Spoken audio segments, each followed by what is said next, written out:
박근혜 대통령이 전쟁 중에도 대화는 필요하다며 북한과 대화할 뜻을 밝혔습니다.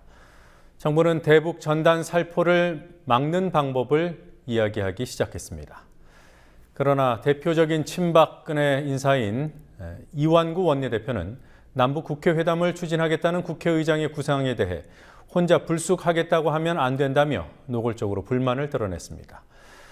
국회 국정감사에서는 KBS 이사장을 증인으로 불러야 한다는 야당의 요구를 여당 의원들이 반대하고 나섰습니다. 국회 중계 카메라 나가 있습니다. 곽바 PD, 대화를 하는 쪽으로 한 발 떼었던 남북관계가 남북의 최근 공중 총격전 때문에 다시 긴장 국면으로 들어가지 않았습니까? 박근혜 대통령이 일단 대화 쪽으로 방향키를 다시 틀었어요. 네, 박근혜 대통령은 오늘 통일준비위원회 전체 회의에서 전쟁 중에도 대화는 필요하다는 말이 있듯이 한반도 긴장 완화와 평화 정착을 위해 대화는 지속돼야만 한다고 말했습니다.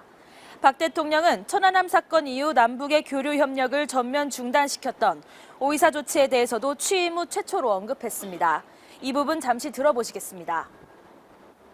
고위급 접촉을 남북관계 개선의 기회로 삼아야 합니다.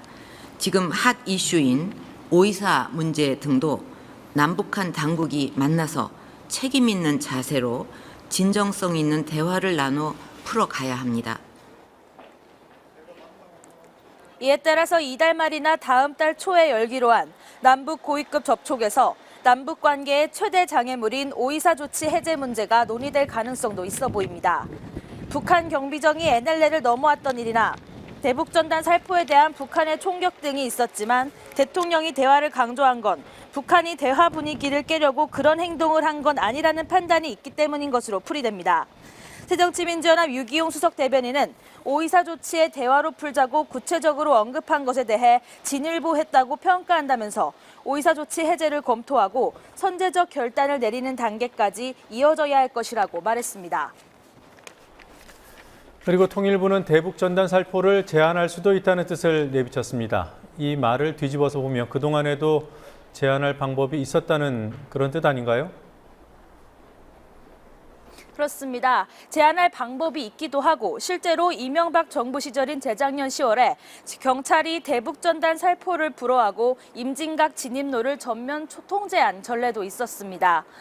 그 후에 정부는 표현의 자유를 보장해야 한다면서 전단 살포를 막지 않다가 지난주 공중총격전과 오늘 오전 대통령의 대화 지속 발언이 나온 후에야 비로소 살포를 제한할 수 있다는 뜻을 내비쳤습니다.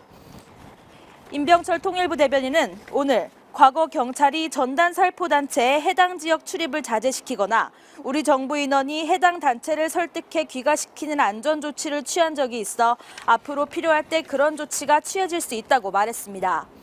전단 살포에 대해서는 새누리당 김무성 대표도 그제 우리가 피해를 입는다면 우리 국민의 손해라면서 살포 자제를 요청한 바 있습니다. 야권에서는 전단 살포를 반대하는 발언이 여러 번 나왔는데요. 문재인 의원은 오늘 표현의 자유도 국가안전보장, 사회질서, 공공복리에 명백하고 현존하는 위험이 있을 경우 제한할 수 있다며 이명박 정부 때도 살포를 불허했던 적이 있다고 강조했습니다. 박근혜 대통령은 대화에 방점을 찍었지만 친박근혜계죠. 여당 원내대표는 국회의장의 남북 국회회담 추진 구상에 대해서 반응이 그리 흔쾌하진 않았던 것 같아요. 그렇습니다. 지난 토요일 정의화 국회의장이 다음 달 말까지 북한 측의 남북 국회회담을 정식 제안할 방침이라고 밝히면서 논란이 시작됐습니다. 이완구 원내대표는 오늘 기자간담회에서 이 시점에서 남북 국회회담이 적절한 것인가 얘기해야지 혼자 불쑥하겠다고 하는 것은 말이 안 된다며 정의화 의장에 대한 불만을 분명히 드러냈습니다.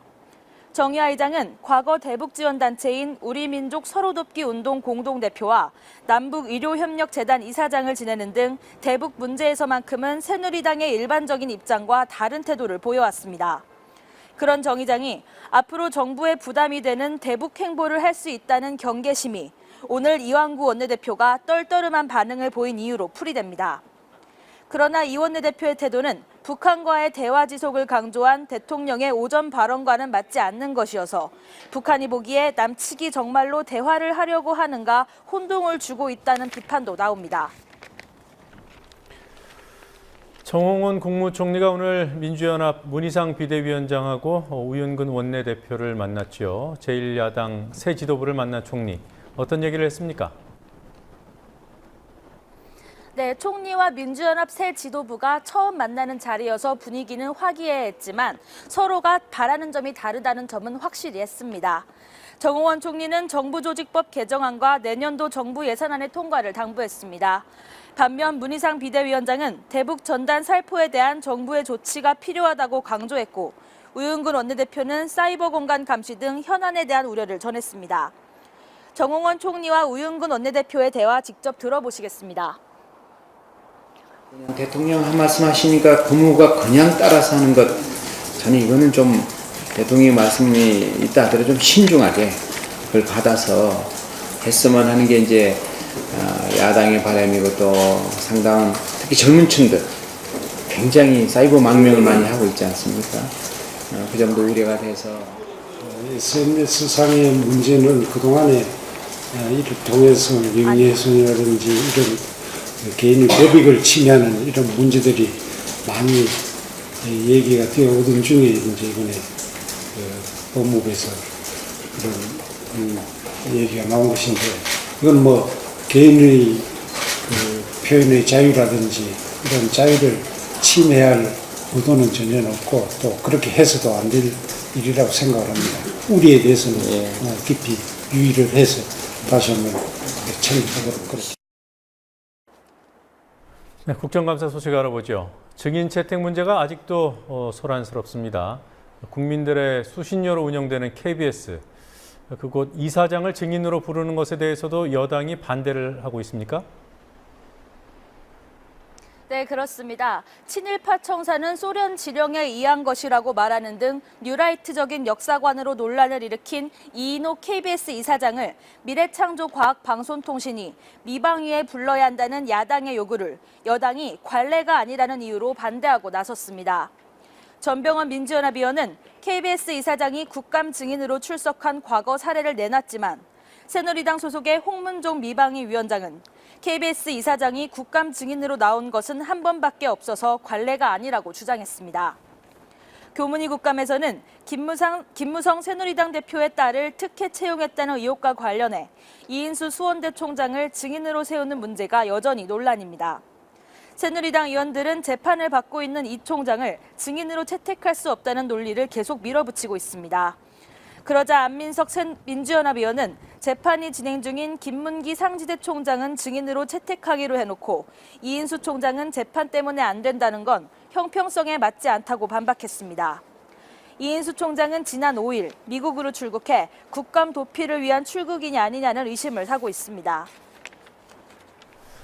이명박 정부 때 국민 세금 60억 원 가까이 들여서 개발했지만 상용화에 실패한 로봇 물고기가 있습니다. 오늘 국감장에 등장을 했어요. 네, 그렇습니다. 로봇 물고기는 2010년부터 2013년까지 이명박 정부가 4대강 사업을 하며 수질 검사 등을 이유로 약 60억 원을 들여 개발했지만 상용화에 실패한 사업입니다. 감사원조차 실패로 판명한 사업이지만 미방위의 새누리당 위원들은 감사원의 평가가 잘못됐다며 미래창조과학부가 계속 개발해야 한다는 주장을 폈습니다.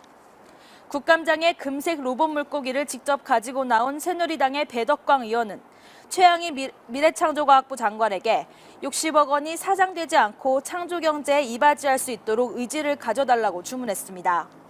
서상기 의원도 기술개발연구원들의 노고를 생각하면 값진 실패고 미래의 성공을 약속하는 것이라며 이것이야말로 창조경제라고 말했습니다.